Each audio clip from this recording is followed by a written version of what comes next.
Fail हो जाना। अस्सलाम वालेकुम, आप देख रहे हैं पाकिस्तान टुनाइट। मैं हूं सैयद समर अब्बास। नाज़रीन, आज पोस्ट बजट प्रेस कॉन्फ्रेंस करते हुए मिफ्ता इस्माइल साहब ने कहा कि IMF जो है वो इस बजट से खुश नहीं, हमें मजीद मुश्किल फैसले करने होंगे। जबकि पाकिस्तान तहरीक इंसाफ की जो मुआशी टीम है उसने इस बजट को मुस्तरद कर दिया है और साथ ही साथ अपना एक उन्होंने शेडो बजट भी आज दिया है। शौकत तरीन साहब का ये कहना था कि ये जो बजट हुकूमत की तरफ से दिया गया है इसमें एक तो IMF भी इनसे मुतमईन नहीं होगा।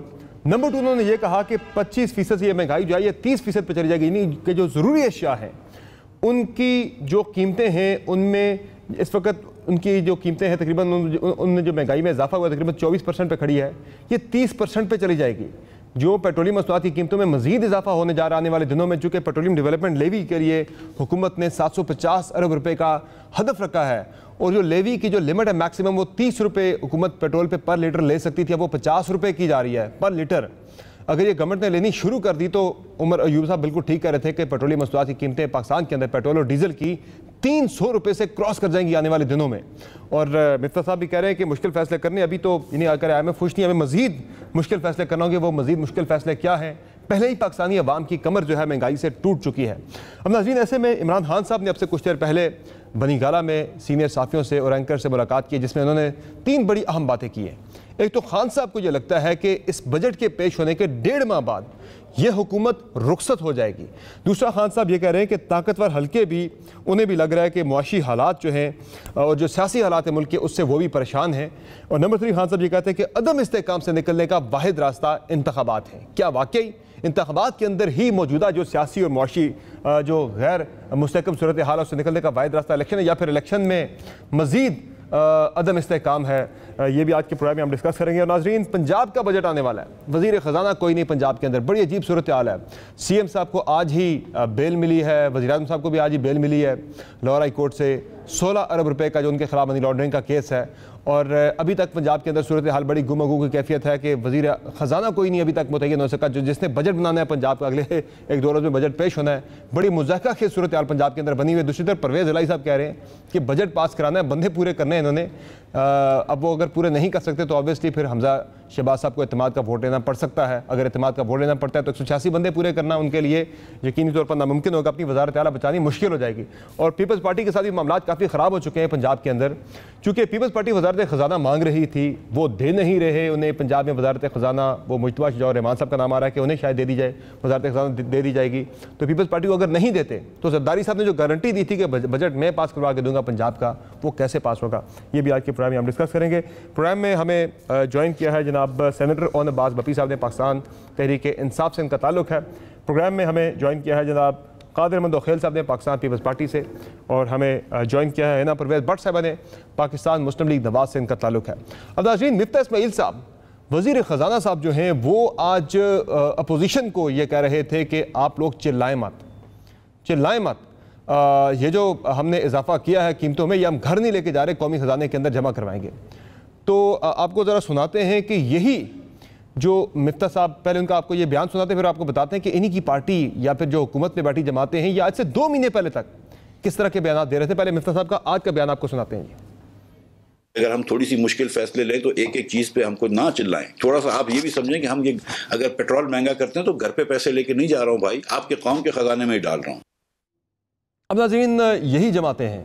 आज से 2 महीने पहले का पाकिस्तान है, मुआशी सूरत हाल भी यही है। रशिया की और यूक्रेन की जंग भी चल रही है, कीमतें इंटरनेशनल मार्केट में बढ़ रही है। पाकिस्तान के अंदर जब ये कीमतें बढ़ती हैं और यहाँ पे जो सूरत हाल है उस पर बड़ा अजीब कमेंट किया जाता है। जो पॉलिटिकल पार्टी है वो बड़ा अजीब कमेंट करती है, बिजली की कीमतों में इजाफे पे, पेट्रोल की कीमत में इजाफे पे किस तरह के कमेंट्स दे रहे थे। यही पार्टीज़, पीपल्स पार्टी नून लीग से 2 माह पहले महंगाई मुकाम मार्च और अवामी मार्च के नाम से यहाँ पे मार्च कर रही थी।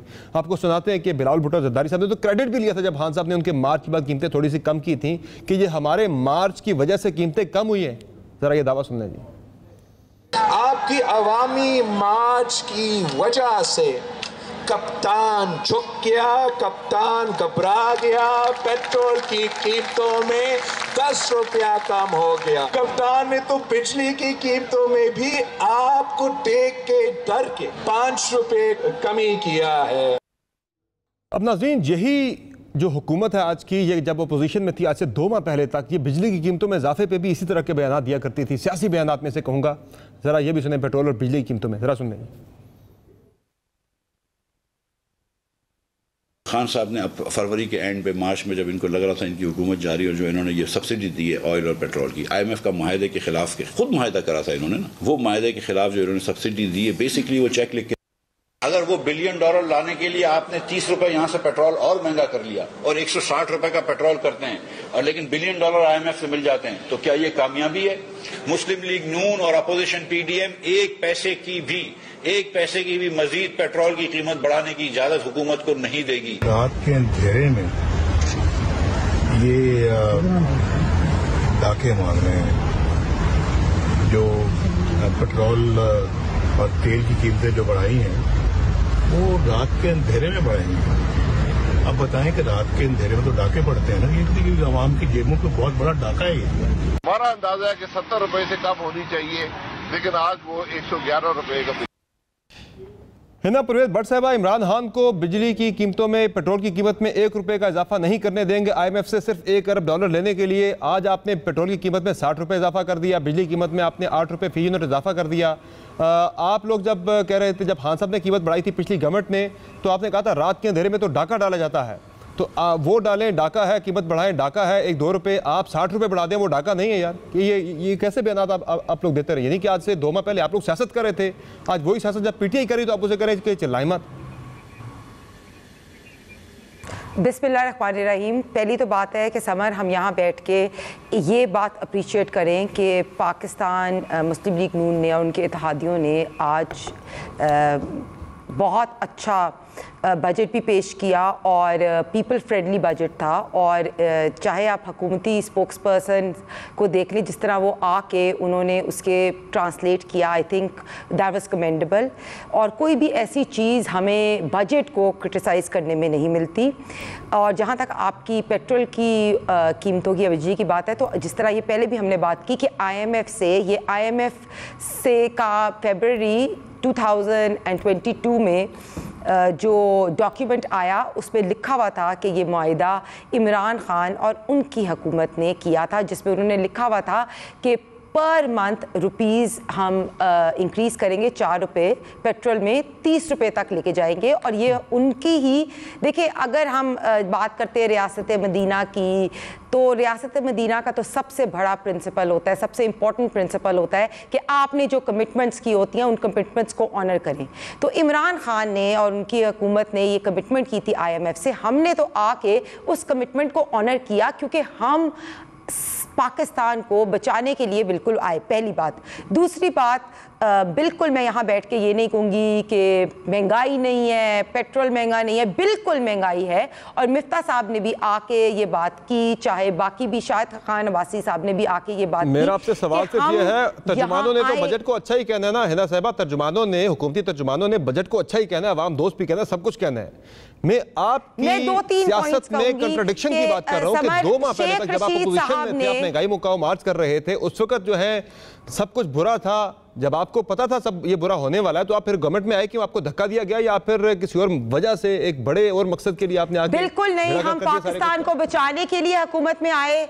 हमें पता था अगर इनको और थोड़ा टाइम देते तो खुदा ना खास्ता पाकिस्तान डिफॉल्ट भी हो सकता था।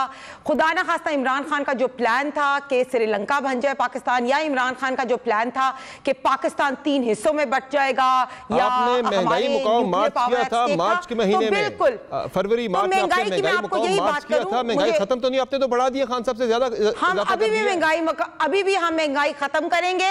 बिल्कुल, इस वक्त जो बजट है वो पाकिस्तान को बचाने के लिए बजट है। आपने उसकी पॉइंट्स अगर इंपॉर्टेंट देखें, आपने 750 रुपए की पेट्रोलियम डेवलपमेंट लेवी आपने लगा दी है। पेट्रोल के ऊपर आप 30 रुपए पहले लेवी मैक्सिमम थी, वो 50 रुपए की उसकी लिमिट करने। मैं आपको यही कह रही हूं, मुझे लगता है आपने IMF की रिपोर्ट स्टडी नहीं की। उस IMF की रिपोर्ट में जो भी पेट्रोलियम लेवी लोगों ने कमिटमेंट की थी और वो इन्होंने ऑनर नहीं की थी। कमिटमेंट्स इन्होंने की थी, ऑनर इन्होंने नहीं की। अगर स्टेट ऑफ पाकिस्तान IMF के साथ कमिटमेंट करती है तो स्टेट ऑफ पाकिस्तान को ऑनर करना हमारी रिस्पांसिबिलिटी है। बिल्कुल, मुझे बात कंप्लीट करने दे समझ, मैंने आपका पॉइंट ऑफ व्यू सुन लिया। इतना नागुज़ीर था तो फिर आप लोग क्यों आए गवर्नमेंट में, खान साहब को करने देते या फिर रीनेगोशिएट करते? हम इसलिए आए हुकूमत में अब मुझे आंसर करने देना जी, समझ। आप क्वेश्चन करते हैं, आंसर करने का हक मेरा है, आप क्वेश्चन करके आप।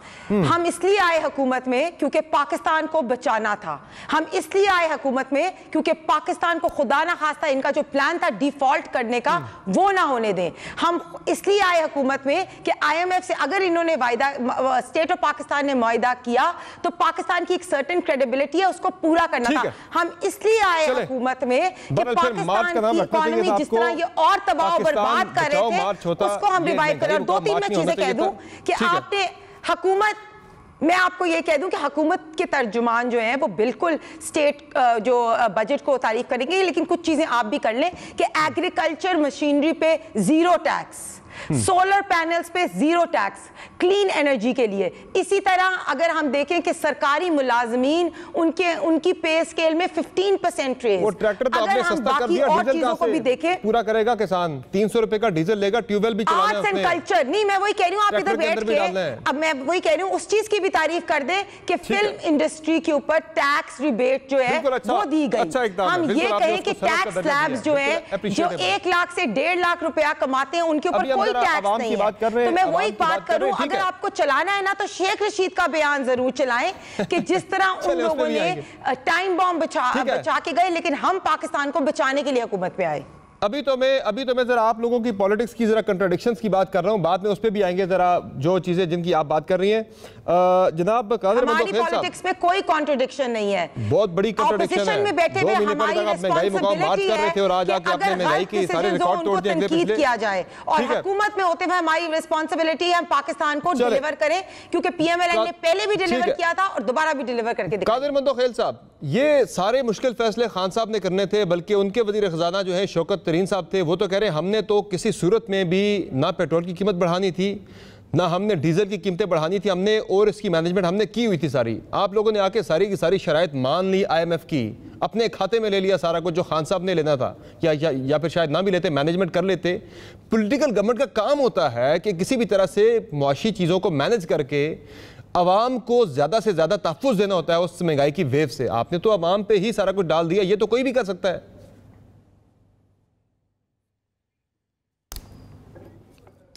जी, थोड़ा सा उसको बैकग्राउंड भी जाना पड़ेगा। यही शौकत अजीज़ साहब थे जो असद उमर साहब और हफीज़ शेख साहब के ऊपर तनकीद करते थे, और FBR के चेयरमैन क्या नाम थे, शौकत तरीन साहब, और वो जो नेब के वो जो FBR के चेयरमैन थे क्या नाम था, तनकीद करते थे कि इन्होंने मईशत को तबाह कर दिया है।